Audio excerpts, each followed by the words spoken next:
Hello and welcome to another Vinny Talks Yanks. I'm your host Vincent LaRose, and it's been a while. The last 3 weeks probably. We haven't been posting as much as normal, but that's okay. I want to make sure I'm getting a little bit better videos out for you guys.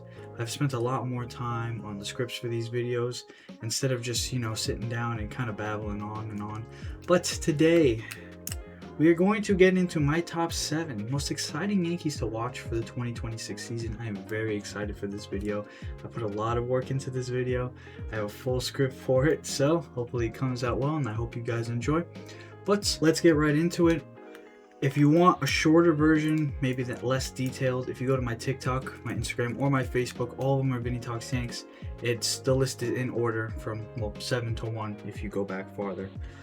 Of course, so if you would prefer like a little bit, it's probably going to be like 6 minutes in total. This video is going to be close to 30 minutes long. So if you want a shorter version of just, my opinion on the top 7 most exciting Yankees to watch this season, you can go there. Also, you should just go there and follow me. It'd be great. But before I even get into this, tell me who you guys are most excited to see play this year in the comments. Don't say Spencer Jones. He's not going to play. But let me know who you guys are most excited to see play this year. And we shall get right into it. So we're going to start at number 7, and most people will think this guy's going to be number 1. I put him at number 7 because I want to give other people a chance. And that is going to be Aaron Judge. Of course, it's always exciting to watch Aaron Judge play baseball. He's one of the best, might be the best baseball player in all of baseball. And he is most likely going to be the most exciting player to watch this year. But like I said, I want to give some other guys a chance. I want to give some more guys some recognition because we know what Aaron Judge does. But of course, to start off, Aaron Judge is a 3-time MVP, should be 4. He's coming off back-to-back MVP, which is insane. He's going for 3 this year. But we shall get into his absolutely ridiculous stats from 2025. So, in 2025, Judge had a WAR of 9.7, which is absolutely insane. 9.7. Highest WAR in all of baseball, and of course, one of the highest WARs of all time in any offensive seasons. But in 541 at-bats, he had 179 hits, 53 home runs, a 331 batting average, with 114 RBIs and 12 stolen bases, along with a 457 on-base percentage, which is elite. He had a 688 slug and an insane 1.144 OPS. 1.144 OPS. That's like player of the month. You see these guys, they win player of the month. That's what they have for the month. That's what he had for the entirety of the season. The entire season. 1.144 OPS. Insane. And then, of course, a 215 OPS plus, which is also just absolutely nuts. Judge is on a different level, on a different planet compared to anybody else around baseball. But of course, Judge was obviously insane last year, and every year we say he's probably going to regress. He somehow gets even better. Every single year this goes on, he gets even better, which is crazy. Aaron Judge, every year we go, there's no way he could have a better year than last. Last year's the best year we will ever see him. We'll ever see Judge perform. And of course, he does it every year. After 62 homers, nobody said he'd do any better. He followed that up with an elite season. He just got hurt when he broke his toe at Dodger Stadium. Then the year after, in 2024, he has another insane year, winning MVP. We go, there's no way he can get better, and 2025 is the best season of his entire career. Wins another MVP, even though people think Cal Raleigh should have won the MVP, and just proves everybody wrong, and just keeps showing how much better he is than everybody else. Also, to put a note into it, he hit 2 home runs in his first spring training game, which is awesome. Shows he's ready for baseball. He's also the captain of Team USA, and when it's all said and done, we know Aaron Judge is going to the Hall of Fame. We need to get Aaron Judge a ring already. It is taking way too long. Aaron Judge needs a ring. He cannot go down as one of the best players, not in just Yankee history, in baseball history, to never win a World Series. He has to get a ring. And it'd be a damn shame if the Yankees, out of all teams, were the team not to get him the ring. But as I said, he's most likely going to be the most exciting player in all of baseball. So, of course, should he be number 1? I absolutely agree he should be number 1. But the simple reason I put him at number 7 was to just show that although I am very excited, more excited to watch Judge play over anybody else. We know what we're going to get with Aaron Judge. And the rest of these guys, it's kind of like we're excited to see what they can do because they maybe haven't performed to their highest level. Maybe there was something we saw last year. Maybe there's something they did. Or we're just waiting for that little bit of a breakout. But, of course, Aaron Judge will be at number 7 on this list. But now, we will move on to number 6. A controversial guy, a guy who doesn't like to keep his mouth shut sometimes, and that is going to be Jazz Chisholm Jr. Jazz is one of the most electrifying players on the team. He brings so much amazing energy, and Jazz is just so fun to watch. If you don't think he's fun to watch, you're wrong. But my big issue with Jazz is his mouth. He's a little cocky, which I respect being cocky, especially when you're that good, when you're that at that high of a level in the MLB. But he just he just doesn't shut his mouth too much. But he's gonna play for Great Britain in the WBC. He's gonna play high level baseball. He's another guy that's looking for his first World Series ring. Jazz is going to be ready for this year. We're just hoping he doesn't get hurt at the end of the day, because he usually misses about a month. About every season he's played, he's missed a month or more. But just like Judge, let's get into Jazz Chisholm stats. Last year, Judge had a 4.2 WAR, and in 460 at-bats, he had 112 hits, 31 home runs, a 242 batting average. He had 80 RBIs, 31 stolen bases for the Yankees' first 30 season since Alfonso Soriano. Along with that, he had a 332 on-base percentage, a 481 slugging, and a .813 OPS, along with a 125 OPS plus. Jazz was amazing for the Yankees last year. The 30-30 season, showing off the speed, and most of the season he actually wasn't even trying to steal bases because of the oblique injury, and he still hit 30-30. If you put his season, if he played a full 162 games, he would have averaged 44. He would have hit a 40-40 season easily if he was able to play all those games. Maybe he comes short on the homers, I'd say maybe 37 or 38, but 100% would have gotten stolen bases if he wouldn't have had that oblique injury. I love Jazz. But, of course, Jazz is elite with good power and speed, and he made a bold claim this year, saying he's shooting for 50-50. He's going to be the second player since Shohei Ohtani, or the first player since Shohei Ohtani, I should say, second player of all time, with a 50 home run and 50 stolen bag season, which would be absolutely insane. But he's going into his final year before his free agency, and I do expect an elite all-star season for Jazz. I love Jazz. He's going to be super exciting to play. He plays the short porch well. He plays a good defensive second base. People say he's reckless and whatever. No, you're wrong. He plays a good defensive second baseman. Is he amongst the elite second baseman? Probably not, but he can move all around the infield and play at a high level at each position in the infield. Well, second, third, and short. So I don't understand what the issue is with Jazz and his defense, but Jazz is fine defensively. You're not worried about Jazz defensively. Stop. Jazz will be a great defensive second baseman. Remember, we also, both years we've had him play a little bit of third and keep moving him around because, the Yankees can't build a good roster around their elite players. So they've had to move him around a little bit. Give him, a break. His entire career has been shifting from position to position to position to position because he's so good they know they can move him somewhere else for somebody who cannot be moved somewhere else. So Jazz should not be criticized for his defense. His defense is great. But of course, Jazz will be at 6, and now we will move on to number 5 on this list, and that is going to be Cody Bellinger.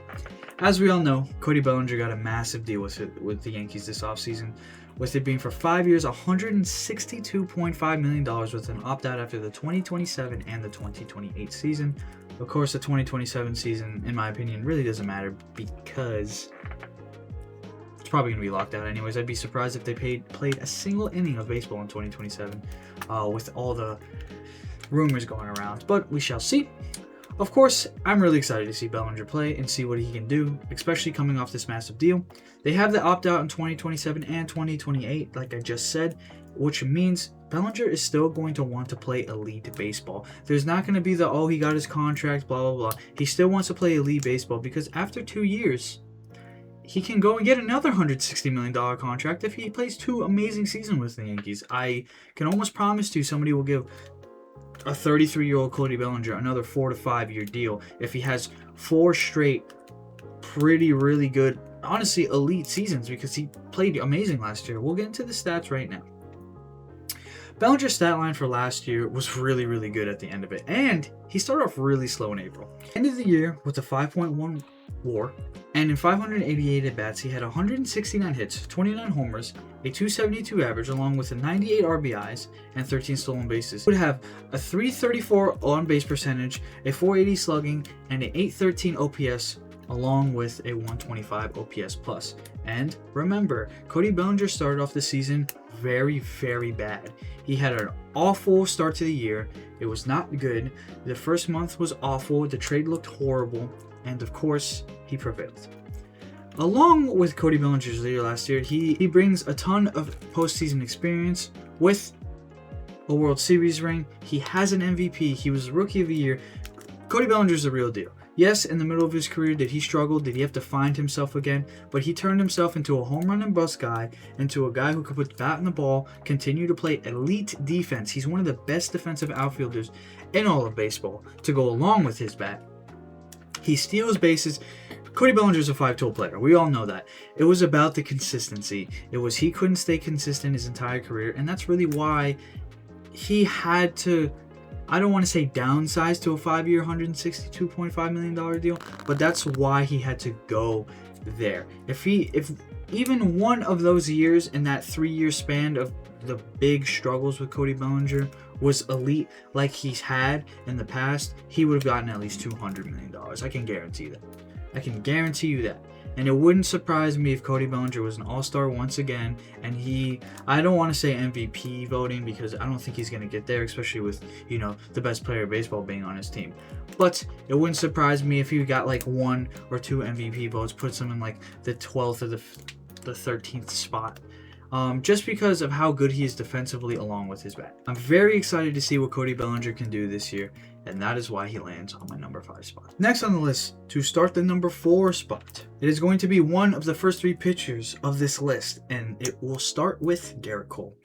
Gerrit Cole, as we all know, is coming off Tommy John surgery, which allowed him to miss the entire 2025 season, and he's not expected to come back to middle/late May, but Gerrit Cole is Gerrit Cole. At the end of the day, he's still an ace. He's still an elite pitcher. Even in spring training games, he's still throwing heat. I think he topped out at 98 so far, and he's still ramping up, coming off Tommy John. He is expected to make 1 or 2 starts or appearances in spring training in the Grapefruit League, and the Yankees are expecting him to come back an ace. As we all know, Gerrit Cole won the Cy Young with the Yankees in 2023, and in 2024 he was still pretty good, but it was a down season, likely because of the elbow injury, and of course, the elbow injury that year, they were said it's not Tommy John, he needs time to heal, it's just a strain. Of course, beginning of 2025, we get the news that he's going down with the torn UCL and he needs Tommy John surgery. Of course, we don't have any stats for him last year, so we'll get into his career stats because we all know what Gerrit Cole can do. For his career, Gerrit Cole is already at a 43.2 WAR. He has 153 wins, a career 3.18 ERA, and over 2,000 strikeouts. He's going to be a pitcher if he pitches for another 3 years, barring injury, of course, who's going to hit 3,000 strikeouts. I think he's at a little over 2,100 or 2,200. I am excited to see what Cole can do coming back from the most major injury of his entire career. Cole, from high school all the way to now, has never been hurt like this. He's never had a major surgery. He's just been a horse. He's been an iron horse. He makes nearly all of his starts every single year. I know he's had the hamstring problem in the past, but Gerrit Cole makes majority of his starts nearly every single season. He's never had an injury like this in his entire career, so it is going to be interesting to see how he can rehab. Look, at the end of the day, it might have been good for Gerrit Cole to have some time off, let his full body recoup along with the elbow, and come middle May, once he's back and making full-time starts, we might see him for another 20 starts in the entire season, which can make a difference. As we saw last year, we tied for first place. If Gerrit Cole was in the rotation for any single one of those pitchers, or maybe other than Frito Rodon, we win the AL East. But of course, Cole was injured all of last year. It was a quick one, but I'm still very excited to see what Gerrit Cole can do coming back to the mound. And of course, it's exciting to see one of your star players come back from a major injury like that. Now, we will move on to number 3 on our list. This is also a pitcher. This will be the second pitcher of the list. And of course, that is going to be Max Fried. Max Fried is coming off an amazing first season with the Yankees last year. After pulling in a massive deal last offseason for 8 years, $218 million. Of course, we lost out on Juan Soto. The Yankees did not roll over and die. They wanted to make moves. So the first move after losing out on Juan Soto was to sign Max Fried, and it was a wonderful addition. When Cole went down, Fried became the ace of the staff, and he was an ace. Fried was amazing last year, with a line of a 4.4 WAR with 19 wins and 32 starts, a 2.56 ERA, and 189 strikeouts. Max Fried was absolutely elite last season. I'm really excited to see what Fried can do this year, especially with Cole coming back to this staff. This pitching staff is going to be absolutely nasty. It's going to be one of the best in baseball, of course, as long as everybody stays healthy and everybody can work well.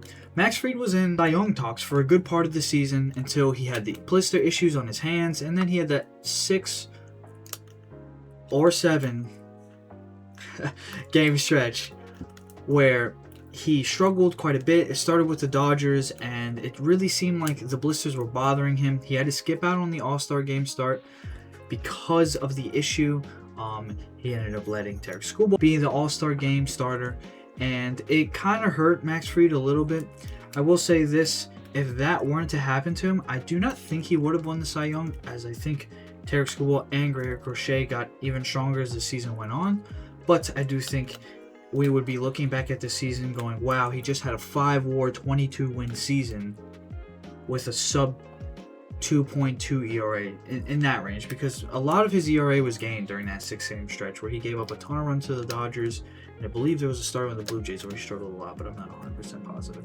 But he's our second to last pitcher on this list, and he takes the number 3 spot for my third most exciting Yankee to watch this season. Next, it is going to be our final pitcher, my new favorite Yankee, to be completely honest with you, man, because of all the stuff that has been going on around him and just how he carries and handles himself. It was so fun to watch this guy last year. And of course, number 2 on our spot, it's going to be the Boston boy himself, Cam Schlittler. Schlittler was an unexpected call-up last year. With most of the Yankee staff going down to injury, the Yankees kind of had no choice. They had to call Cam Schlittler up, even though it didn't really seem like he was ready to make starts in the MLB. But, of course, injuries happen. Cam Schlittler got a shot, and man, did he impress. He was phenomenal last year. His regular season stats were impressive, even only in 14 starts. He had a 2.96 ERA with 4 wins, 84 strikeouts, and only 73 innings, because this guy can strike some people out.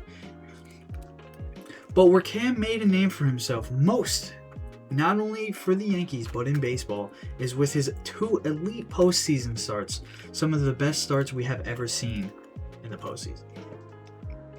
With his first starts going against his hometown team, the Red Sox, in a winner-take-all game, in Game 3 of the wild card, he would pitch for 8 scoreless innings and strike out 12. 8 scoreless and strike out 12 as a rookie against his hometown team in Yankee Stadium in a winner-take-all game. He's the first pitcher in postseason history to do so. Not rookie in postseason history to do so, not first pitcher in his first appearance in the postseason to do so. He's the first pitcher in postseason history to go 8 innings, no earned runs, with 12 strikeouts. No other pitcher has ever done that before. Absolutely amazing. Cam Schlittler was absolutely amazing. I wanted to see him go back out for the 9th. I know why he didn't, but of course, it was amazing. And even though we lost that game against the Blue Jays, his start against the Blue Jays was super impressive. Even when he got into jams and he was getting into spots where it did seem like they were finally going to get to him, he was able to work out of a lot of jams, and he not just was overpowering he wasn't just overpowering players, he was pitching, and he was pitching well. Cam Schlittler was absolutely elite in the postseason last year. He was amazing to start, even though the start I went to go see him watch, he sucked. But, whatever. But I'm super excited to see Cam Schlittler pitch this year. I actually cannot wait. It's like one thing I'm really waiting for. I know he's running a little bit behind because he did have that back soreness issue coming from his lat. It was his left side. So of course on my screen it looks opposite, but this is non-dominant arm. It's his non-throwing arm. They're just starting him slow, making sure he's good to go for the season because we already have enough injuries as it is. And I'm super excited to watch Cam Schlittler pitch. Like I cannot wait till they announce like what order starters they're pitching. If I'm working that day, I genuinely might take off to watch Cam Schlittler's first start of the season. I'm super excited to see him pitch, and you would think he's number one. He's not. He's number two. He's number two because this guy above him deserves number one. But Cam Schlittler is going to be super fun to watch this year, and it would not surprise me if it turns into a baby Gerrit Cole. And having Gerrit Cole on this pitching staff to not only be there to show him what he can do, but to help him along the way, because Gerrit Cole's very good at that.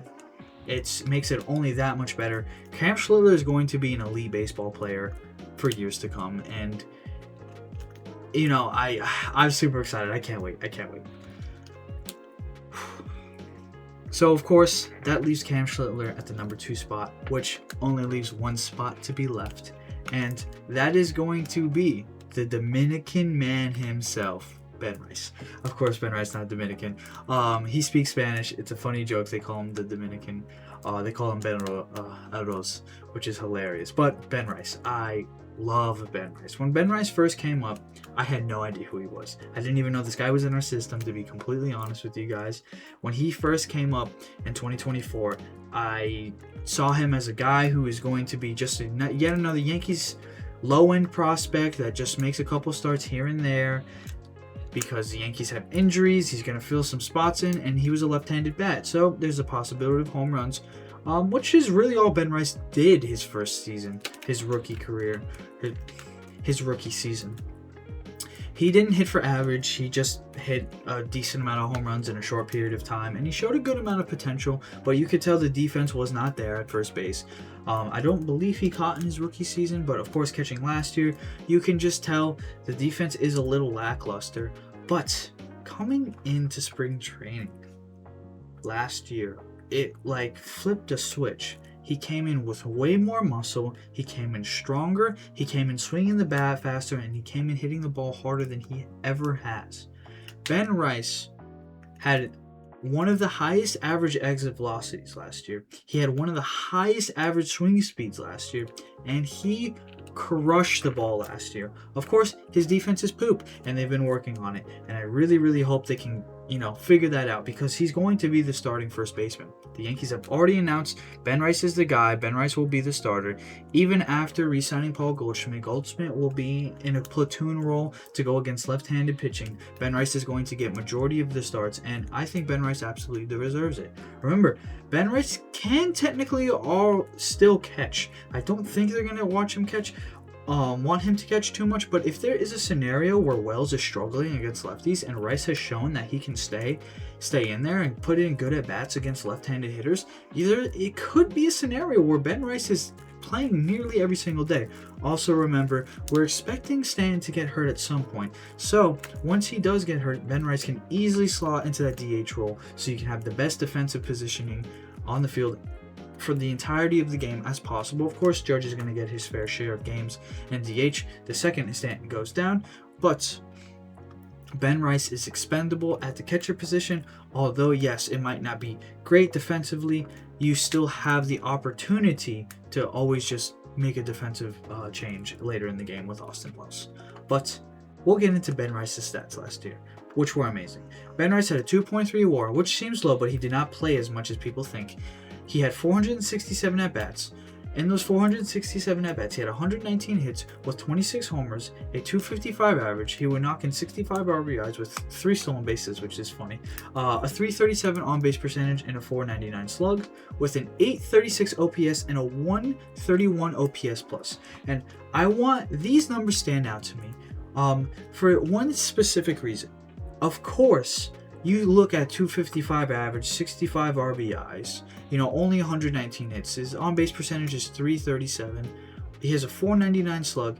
All right, his OPS is almost 900 after his expected batting average stats because he was the unluckiest player in all of baseball last year. Ben Rice hit into more hard hit outs than anybody else in all of the major leagues did last year. Ben Rice had 2 home runs robbed. because of Yankee Stadium, of course. He had multiple of what they call 99% hit probability balls caught, multiple, which is unheard of. And Ben Rice was just so unlucky last year. Some scenarios were just wrong place, wrong time, but he genuinely, there was insanely amazing plays made on Ben Rice's just batted balls into the field last year. And Ben Rice showed his ability to cut down on the strikeouts more than his rookie year. Of course, they're not where you exactly want to see them, but he cut down significantly, which shows me that not only with the power, but he is going to be able to adjust at some point. It might not be this year. They might be like, just swing for the fences, because we got guys that could put bat in the ball with Judge and Bellinger. Caballero is going to be on the roster.